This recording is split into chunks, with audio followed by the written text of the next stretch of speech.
And now, it's time for another Dice Tower review with Tom Vasel. Hey folks, I'm Tom Vasel, and today we're taking a look at a game from Academy Games called Tudor. Now, Tudor does historical themed games. They've made some of the best historical games on the market. And Tudor is slightly different than a lot of their games. Many of their games tend to be war games. That's not what Tudor is. Tudor is more of an intrigue style game, more of a Euro game in which you are trying to manipulate courtiers through the intrigues of a palace. It's kind of a worker placement game. But the thing about this game that made it interesting, that got me on board, was it came with these hands, and on these hands you are going to place rings. Woo! Different rings, and these rings will unlock special abilities. Let's take a look.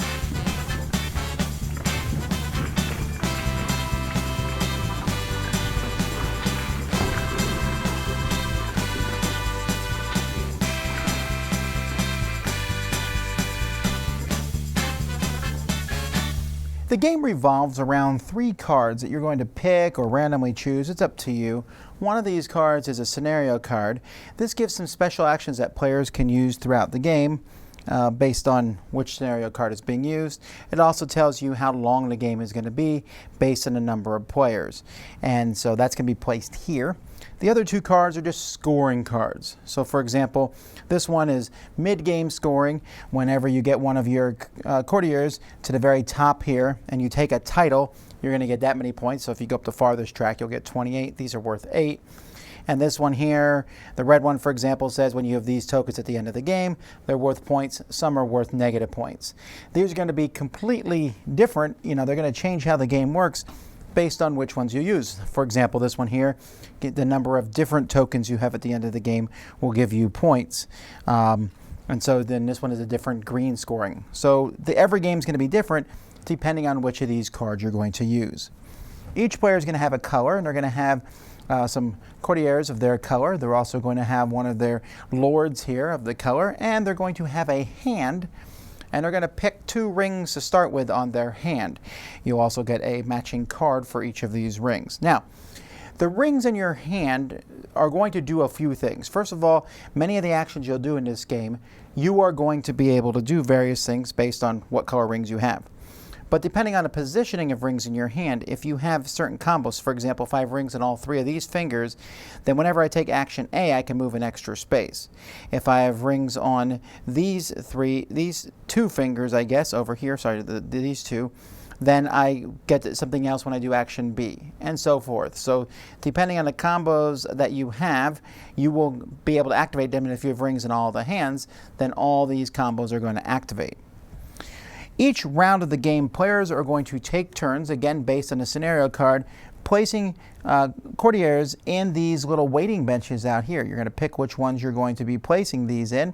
You're also going to be taking turns placing their lords out on these different chairs. Once these are here, these guys are going to move in to the chairs that are in here.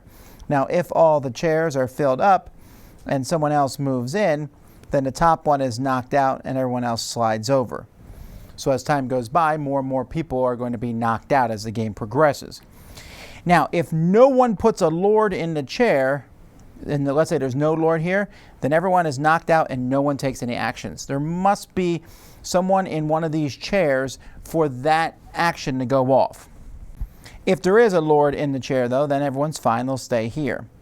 Then players are going to take turns going around a table. When it's your turn, if you have a courtier that's in the same chamber as a lord, you can activate them, moving them out of their chair to show that you've used them, and take one of the 2 actions, A or B action, C or D action, E or F action, depending on which one you're in.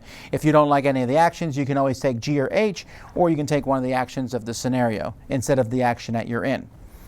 If you have the lord, you can activate them to take both actions of where you're at. And so the actions are going to vary.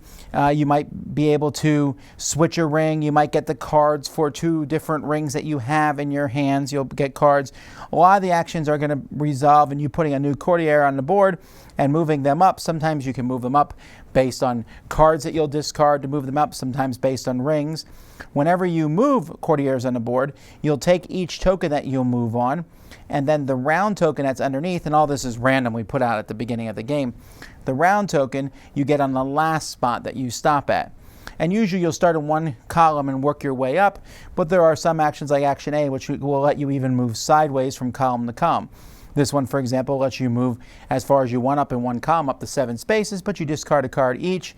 Here you just move 1 space as long as you have the proper ring colors. And then there's also ways to switch out your rings, and if you get to the top of a column, you'll move in that spot, you'll get a new ring, or if someone else is already in that spot and already has the title of that office, you will steal one of their rings by replacing them. And so the game is just about continually taking these actions, switching rings out, taking a card of your choice, using cards to move your people. You can't move your rings in your hand willy-nilly, but every time you get a new one, you can switch them around. So if I take, the purple ring, now I can add it here. Woof, now my A action now activates whenever I move. I can move an extra space in one of the different directions. And as you move, these square tiles are going to be replaced in the board from the bag, but the round tokens are not. The round tokens themselves are tokens that you can use over the course of the game. These tokens are activated by seeing what's on this card, and this shows you how each one of them goes. So for example, in this one here, I can get rid of that token to draw a card, and this one I can get rid of that token to switch seats with someone else in one of the chambers. So there's a lot of interesting different things that our players are going to be doing back and forth. Each round you'll move this. When you get to the final round, you'll do any final scoring. Whoever has the most leftover cards and tokens will get points based on how many players are in the game. And that's essentially it. A lot of points are, again, the scenarios feel very different because the scoring cards are going to be different based on whichever ones you choose for that particular mission. Quick notice, there is an extra box of miniatures you can get where you can replace the meeples in the game with plastic miniatures for the different pieces. I don't think this is necessary, but if you want it, it exists. The meeples themselves are fine. One of the things I really like about this game is this ring rack here. It's just a cardboard thing, but the rings themselves are nice plastic. The game comes with stickers to put on them, and you don't even use all the stickers. These are all the extra stickers that I have. The rings work really well. In fact, some players I play with will actually put the rings on themselves. I have kind of big fat hands here, but you can put these rings on your own hand if you want to. Sometimes that's easier to do, and there's no denying, everyone agrees that these hands themselves look pretty creepy. And in fact, these are probably, I thought it was really cool when I saw it, but they don't stand up very well, and even bending these shields in and twisting them, it's still a fairly top-heavy, it doesn't take much for it to fall over in either direction. The cards and the tokens are all good quality. The board itself is good. It takes a little bit to get used to all the symbology. This is a lot of symbology, but I like how you go from sitting in these chairs to go to these chairs, moving them back to show that you've used the action. That's a nice thing. But again, there is a lot of this, these symbols and this symbols, and you'll be looking up the scoring things for a while. But overall, I think the production's very well done. Everything fits in a nice plastic insert in the box.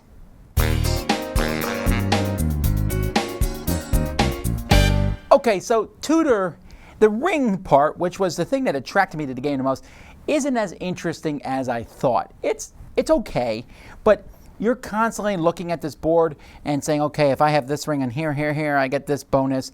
And so you want to pick this board up a lot. So you will find that keeping the rings in your own fingers sometimes is pretty helpful because you can just be like, okay, I got rings there.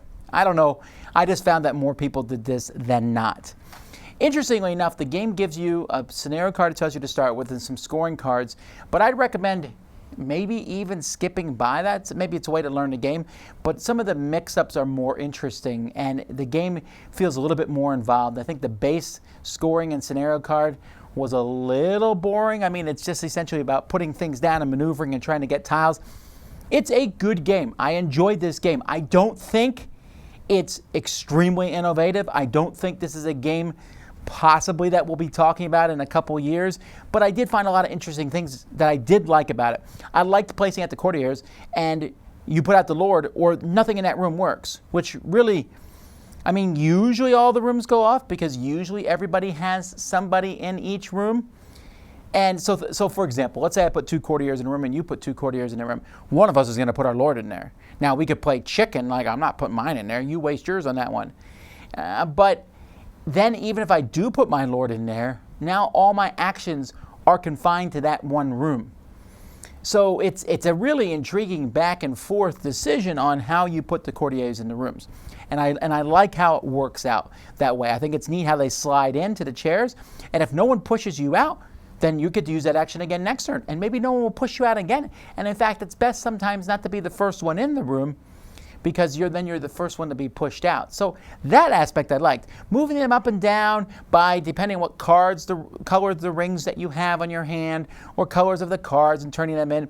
That's very mechanical. This is kind of weird because Academy Games usually has like theme, and here we have theme. Hey, I know nothing more about the Tudors ending this game than I did starting it. But that doesn't mean it's bad as a game. So there's a lot of interesting things. There's a lot of maneuverability and switching things out. The worker placement and the switching scenario cards, I think, is the best aspect of it and keeps me interested in trying it again. So rings on your fingers, neat components. Ultimately, it is a good but game. It kind of maybe grasps for a little bit more. Like you come in, you're like, wow, what does this do?